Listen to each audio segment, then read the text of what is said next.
Hello and welcome to this week's Sunday sermon. Man, what a week it has been. Really quick, shout out to Benjamin for doing that video for the midweek service. Good Absolutely stuff. loved working with him, and it was great to see him in church this morning, wasn't Yes. Oh, man. I will admit, I cried once just because it was tears of joy because I was so happy to be back in church. And I saw people worshiping with their hands in the air. And I was just like, oh, I can't do this. I'm going to start crying. But it was so good. And it was good to see some of you guys. I know some of you couldn't be there. It was just opened up this week for leadership and their families. But hopefully starting next week, Yep. next Sunday, you guys, starting tomorrow, you can get on the app with, whether it's just you or your family members, get on the app and sign up for a spot for next Sunday. Because I'm sure that we'll be at both services again, because we've kind of been helping with setup and, like sound and things like that. And so, whether you come to one or the other, we'll see you there. And be super excited. Yeah, to see you. I love seeing you guys. Come up and say something to me when you guys are there. Like I really do miss you guys. I love doing this, but man, oh man, would it be great to kind of have service in a building again all together. Playing games. That's what we're looking forward to, and there's no date on that yet. But again, Brooke asked me today. She was like, "When Yeah. are we getting back?" So I know everybody's excited, and we are too. Mhm. But we kind of have to be a united front with our pastor and the other leaders in the church, and so hopefully we can get that figured out when we can be back together again. And I'm sure it's going to be an awesome time when we do. Yep. And kind of with all that being said, I wanted to start talking about there was a sermon idea that I had a long time ago. When I was a little bit younger, I used to read comic books like every single week. They would come out every Wednesday, and one thing that God would kind of show me while reading a lot of these stories and introducing me to a lot of these characters is that he will kind of introduce, spiritual applications or themes going on in these comics and stuff like that. And one of the ones that I hit home on was a comic book, I guess like a little mini series was called Rage of the Red Lanterns. Now, some of you guys may have heard of Green Lantern, and there's a whole spectrum of colors, and they all kind of like represent different things. If you're really interested, you can go look into it. But one of the ones that started me off was Rage of the Red Lanterns, and one of the things that makes them very unique is that when they get their ring and it goes onto their hand, it replaces their blood with this fiery lava type of substance, and the ring actually kind of becomes a heart for them. The ring in and of itself has its own heartbeat and pumps that lava type fluid throughout their body to the point, and it actually brings this up in the comics, that if you ever try to take that ring off, it could actually kill them. And so you have these characters that are just driven and blindly, following this rage. When the ring gets on their finger, it says that you have great rage in your heart. This is not something that is like glorified in the comics. This is not like a good thing. They're actually an antagonist to the Green Lantern, and it was a story that I very much enjoyed. And just kind of like through my time in learning God's word and God revealing these things through me or to me, that I think there's some things that we can learn from something like this. We can get some really complicated things from maybe just kind of these fun, lighthearted stories.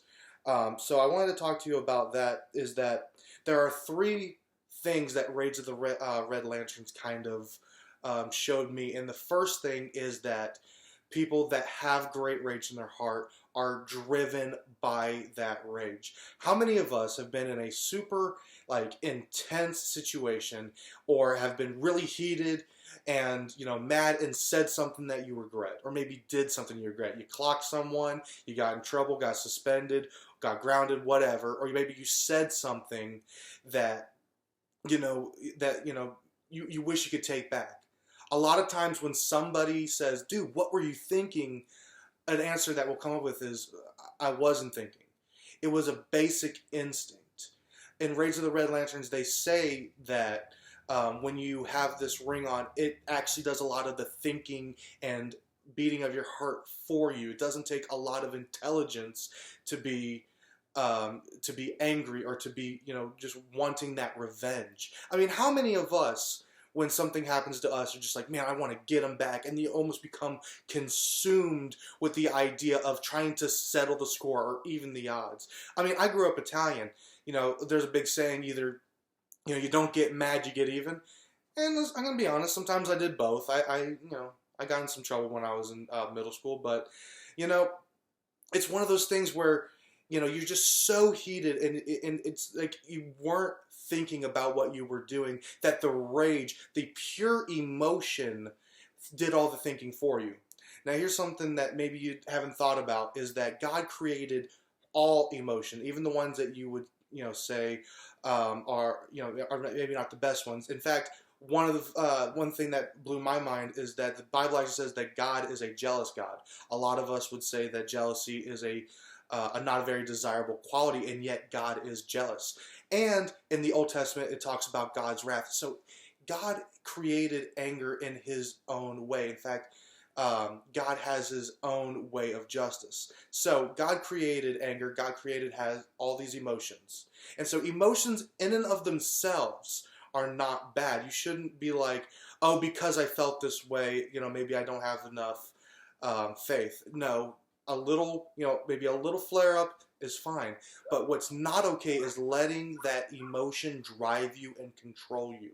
It is okay to have, times where you get heated, but when you let that emotion, or you let that person actually pull at your strings like a marionette and force you to do things that are out of character, that is not okay. In fact, I would tell people a lot of times when they were mad, or they were, in a situation where I know that they're going to regret it, I often tell them, don't let another person pull your strings. You doing what they want you to do based off of what they did. You need to have control over yourself. And that's one thing that the Red Lanterns never had, and that's something that I want to kind of encourage you to do, is it is okay to get angry. It is not okay to let that anger drive you, to control you, and make you do things that are out of character and that you're going to regret. Another thing about the Red Lanterns is that same fiery substance, that lava-like substance that fills their body, actually gets sprayed out of their mouths when they're attacking. And so they are using their mouths as a weapon. And that kind of reminds me of this story. I don't know if it's real, but it's kind of an interesting idea at the heart of it. Is a king went to his servant and said, I want you to bring me the most powerful, deadly weapon, and I also want you to bring me the greatest tool to build with. And the servant came back with a tongue on a plate. Now, again, that's kind of gross and morbid, but the idea is sound in saying that the tongue is something that can build people up. The same tongue that can encourage and build people up, and like basically have those halftime speeches to encourage and drive people, is the same tongue that can break people down and destroy them. During this time, we have a lot of things being said and a lot of people being hurt. And it's funny, I guess, if that story was done today, maybe that person would have brought a keyboard, because so many of us are keyboard warriors and saying what we believe in, and we're sending out memes that this is what I believe is the right thing and all that kind of stuff. And maybe some of the things that we're saying, maybe the things that we're typing, is actually, antagonizing or harassing people that maybe do feel fear in this time. Okay, maybe you're not caught up in the coronavirus hype, but some people are actually scared, and the things that you say and the things that you communicate are making them feel crazy, making them feel scared, and making them lash out in rage as well. So just because you have these frustrations doesn't give you the right to say mean things. That same power that whenever you are saying those things to somebody, whenever you are breaking people down, or when you are saying that what they believe is stupid, or that they're stupid, or whatever, whenever those words could ever come out of your mouth, you are spraying this almost like volcanic lava damage all over them, and it is just, you don't need that. There's no reason to be breaking down people. Let's use that tongue to encourage people, even if you aren't, fully on board with what's going on, because it's not about you. It's not always about whether you're right or not. It's about what can we do to build the people up? What brings them to Jesus? Are you showing them Jesus when you're saying that they're crazy for believing in all this hype? Are you actually bringing them Jesus when you're saying that, what you think is stupid? Or are you saying, hey, we may have two different views on this, but I respect what you have to say, and I'm going to treat you as a brother? Does that sound a little bit more like Jesus? Are you encouraging them? Are you building their character? Are you building their confidence? Are you making them a better person? If you are just constantly spitting insults, or maybe just condemning their thoughts, you're not building them up. In fact, you're breaking them down, and maybe that is going to lead to issues later on. Let's use the power of our mouths, the power of our tongues for greatness, and not as a poison or just something that can hurt. Let's use it to help instead of hurt. And then the third thing is that the only answer is forgiveness. So the first thing I said is you can't let your anger drive you. You can't let that anger control you. And it's so funny, in Proverbs it says, so it's Proverbs 29:11 says, a fool gives full vent to his anger, but a wise man keeps his control. Do you have that control?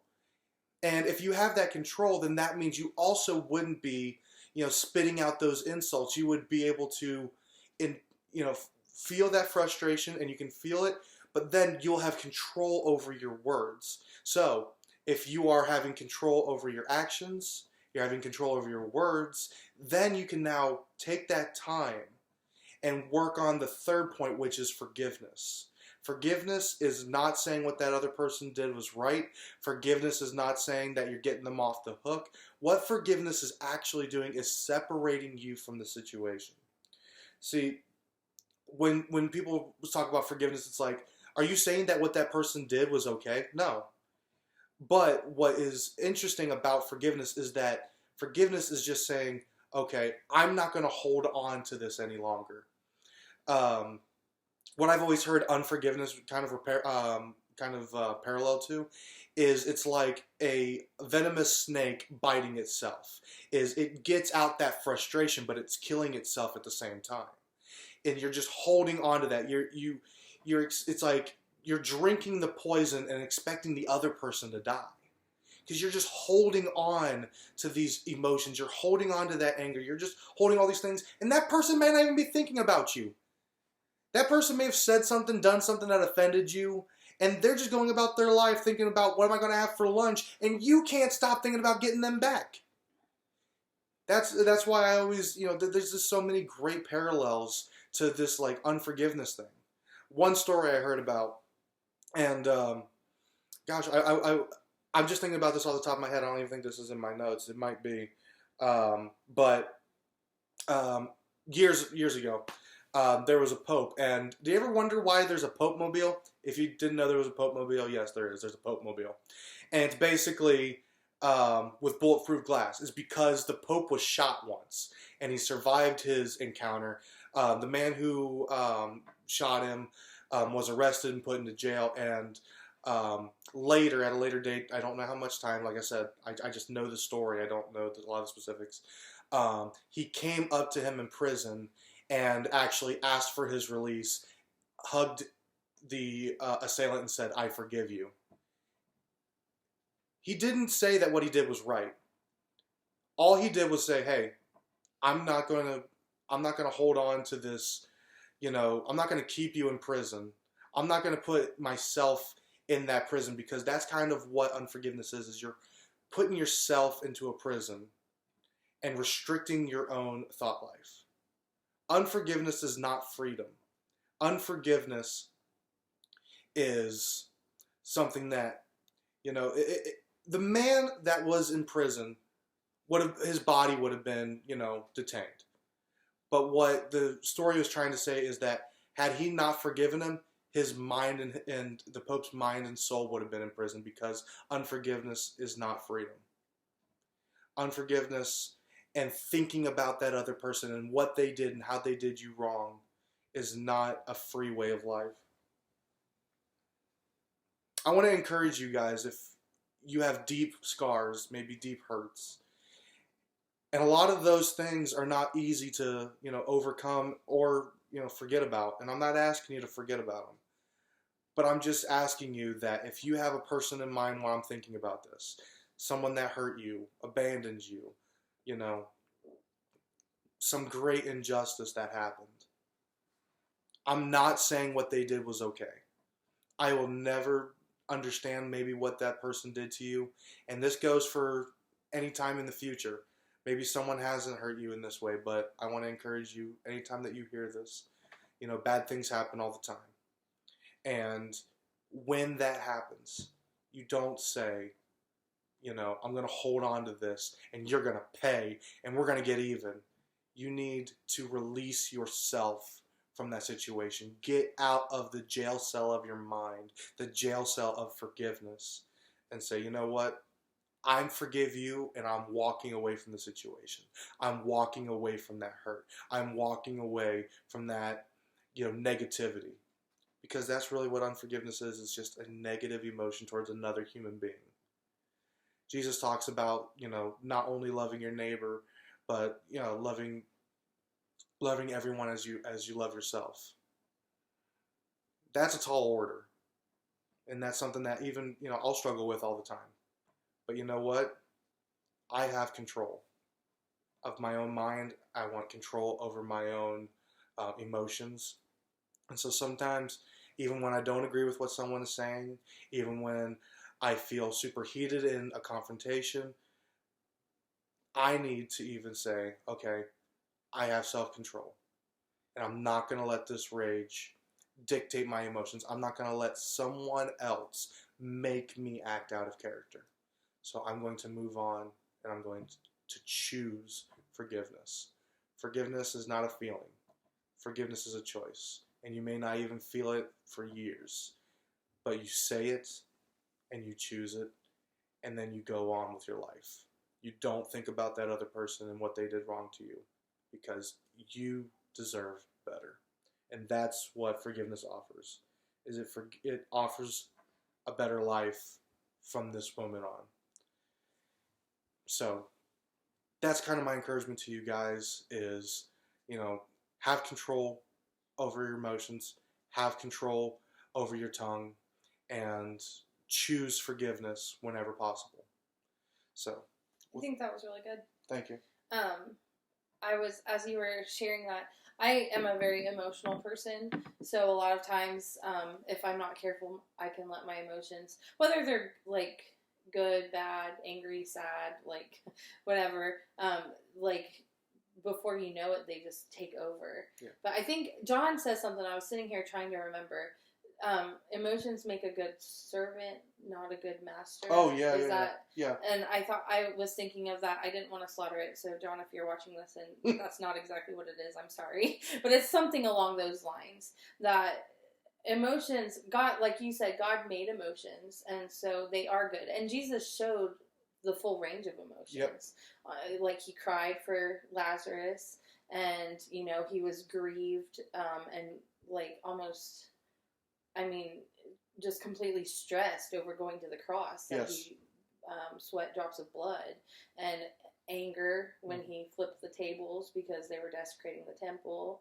And, joy. And so he showed all of them, but the key is not to be mastered by it. Exactly, yeah. And, when we see, and I think, if the Holy Spirit doesn't lead you another way, you're going to talk about this a little next week, but what we've been watching in the news of the riots and stuff, like that is just pure rage. People just taking advantage of the emotion in this time and letting it just consume people and they just go crazy. Yep. And like we have to keep those under control. And I've even felt like anger and rage towards this whole corona situation, because like, I just don't get it, and I'm not affected by it. I don't have family in the medical, and we have people that watch this, or parents and people from our church that are either dealing with the medical field or have a love, like we even have one of our teens has a family member that has had it. Yeah. But like when you aren't experiencing it, it's been easy for me to feel rage that it's like inconvenienced me and my routine and my life. And it can start to consume you. So it's just like you have to be careful and, like you said, not let things spew out of your mouth that you're going to regret later, and kind of got to just get it under control and try to be compassionate, try to be understanding, and try to be forgiving and things. So yeah, that was good. Yeah. And as she kind of teased earlier, I've been really feeling the urge to talk about injustice. One thing that a lot of times I would say jokingly is, why do bad things happen to good people? But the reason why I always think it's funny is because it's a real question. It's something that a lot of people take so seriously, and I think it's worth an examination. So I might want to look into that next week. But until then, I just want to wish you guys the best. Stay safe, and know that we're not taking any of that riot stuff lightly. It is easy to get swept up one way or the other in it, but just choose love, choose forgiveness, choose Jesus. Think about that age-old question: what would Jesus do? And come to church Sunday, because we want to see you. I do want to see you. All right. So with all that being said, I hope to see you guys next week in church and on YouTube. So bye. Bye, guys.